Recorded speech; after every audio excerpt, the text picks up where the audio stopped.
వాగులు కాలువలు ఆక్రమణల వల్లే ముంపునకు గురవుతున్నామని ఏపీలో కూడా హైడ్రా వంటి సంస్థ ఏర్పాటు చేసి ప్రక్షాళన చేయకపోతే ముప్పు తప్పదని అంటున్నారు రామిలేరు వాగు ముంపు బాధితులు. ఏలూరు జిల్లాలో రామిలేరు వాగు ఉగ్రరూపం దాల్చడంతో నూజివీడు దెందులూరు నియోజకవర్గాలు జలమయమయ్యాయి. చెన్నై కలకత్తా జాతీయ రహదారిపైన మోకాల లోతు నీరు వచ్చి చేరింది. దీనిపై మరింత తాజా సమాచారం బొమ్మలూరు నుంచి మా ప్రతినిధి భార్గవ్ అందిస్తారు. భారీ వర్షాలు కొనసాగుతున్నాయి.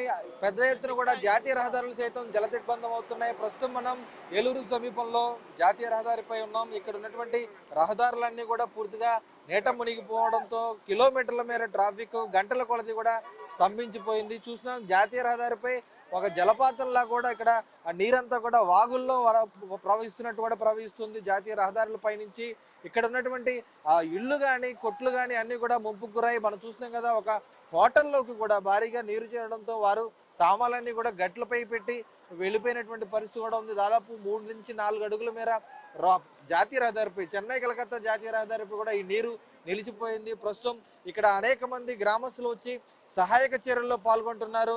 ఇక్కడ ఉన్నటువంటి గ్రామస్తులు ఎవరైతే ఉన్నారో వారందరూ కూడా ఇక్కడ ట్రాఫిక్ ను క్రమబద్ధీకరించేందుకు స్వయంగా వచ్చి సహాయక చర్యల్లో పాల్గొంటున్నారు.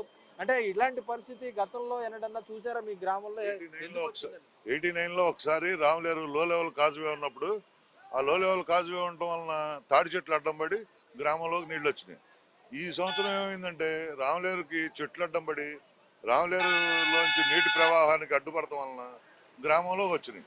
గ్రామంలో రావడం కూడా బాగా ఉధృతంగా పైన ఏదో కుంట మొక్కల చెరువు, నూజివీడు చెరువు ఇవన్నీ కట్టలు తెగిపోవడం వలన ఈ రామలేరు ఒకటి మెయింటెనెన్స్ లేకపోవడం, చెరువులు ఆక్రమించుకుని చెరువుల్లో అక్రమ కట్టడాలు కట్టడం ఇవన్నీ చేయడం వలన ఊరు మీద పడింది. రాత్రి 11 దగ్గర నుంచి ఇప్పటి వరకు కంటి మీద కొనుక్కులేదు. మేము సేవ చేస్తానే ఉన్నాం, సర్వీస్ చేస్తాను ఉన్న ప్రయాణికులకు చేస్తున్నాం. ట్రాఫిక్ ఆగిపోయింది. ఈ నీటి డ్రైన్లు ఎక్కడెక్కడ పైప్ కల్వర్ట్లు ఉన్నాయో ఆ కల్వర్ట్లని మెయింటెనెన్స్ చేపిస్తున్నాం.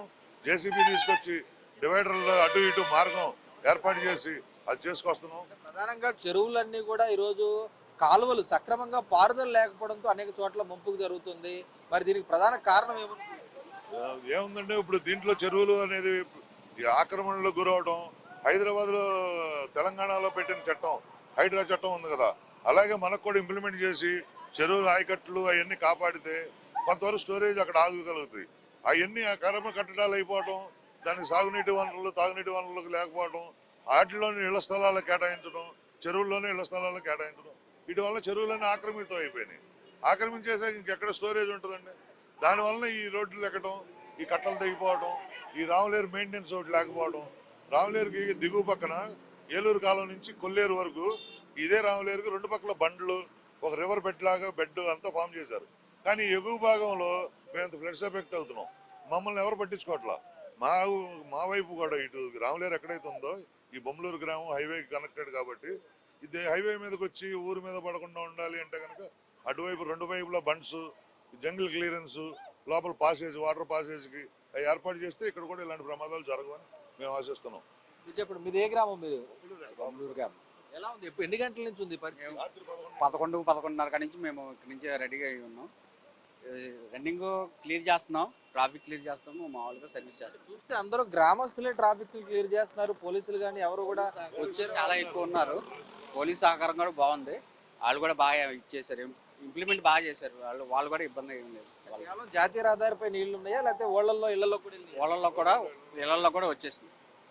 పొలాలన్నీ నిండిపోయినాయి. మొత్తం 3000 ఆయకట్టు కూడా మొత్తం నిండిపోయింది. మొత్తం ఎక్కడ కూడా పంట పొలాల్లో వాటర్ అనేది ఎక్కడ మొత్తం నిండిపోయింది. మొత్తం 3 అడుగులు 4 అడుగులు వాటర్ ఉంది. పంట పొలాలు మొత్తం కూడా 3000 ఆయకట్టు కూడా మొత్తం పంట పొలాలు మొత్తం నిండిపోయింది. దాదాపు 3000 ఎకరాల ఆయకట్టు కూడా ఈరోజు నీట ముంపుకు గురైంది. మొత్తం ఇళ్లలో కూడా నీరు చేరింది. గ్రామస్తులందరూ కూడా సహాయక చర్యల్లో జాతీయ రహదారిపై ట్రాఫిక్ ను క్రమబద్ధీకరించేటువంటి ప్రయత్నంలో కూడా ఉన్నారు. అంటే ఆక్రమణల ద్వారా చెరువుల్లో అన్ని కూడా ఈరోజు కాలువలన్నీ కూడా సక్రమంగా పారుదల లేకపోవడంతో ఇటువంటి పరిస్థితులు తలెత్తున్నాయి.